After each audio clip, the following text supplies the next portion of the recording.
करेंगे और आखिर में आप सब लोगों ने अपनी अपनी तरफ से राय देनी है और आपके फैसले को मद्देनजर रखते हुए हमने आगे हुकूमत के साथ मुज़ाकरात करने हैं।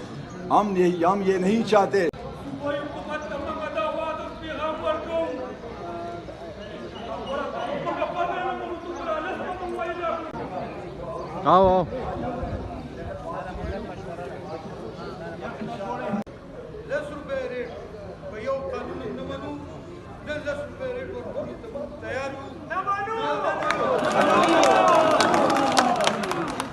अपने वज़ीर आला साहब के आर्डर को इज़्ज़त दी। हमने ये कहा कि चलो उन्होंने ये ऐलान किया है, हम उनके साथ तावन करते हैं, लेकिन उसका ये मतलब नहीं है कि हमारी इस शराफत को कमज़ोरी समझा जाए।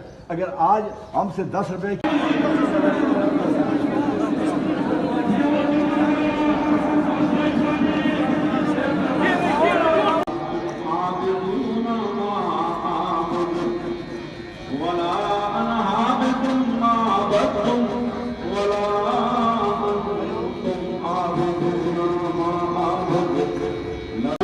अल्लाह पाक का पैमाना मंजर दो, अल्लाह पाक को कामयाब तो बिल्कुल कसान लागल है अल्लाह पाक का बगैर अव्वल जरूरत दे।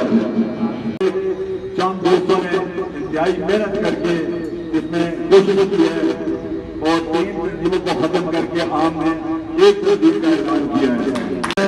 तो हमने इस चीज पर सामने रखते हुए हमारे बुजुर्ग चल रहा है, उन्होंने ये आदेश दिया है कि हम उनकी बात मान लेते हैं। हालांकि ये फैसला जो था हमारे मुंबई के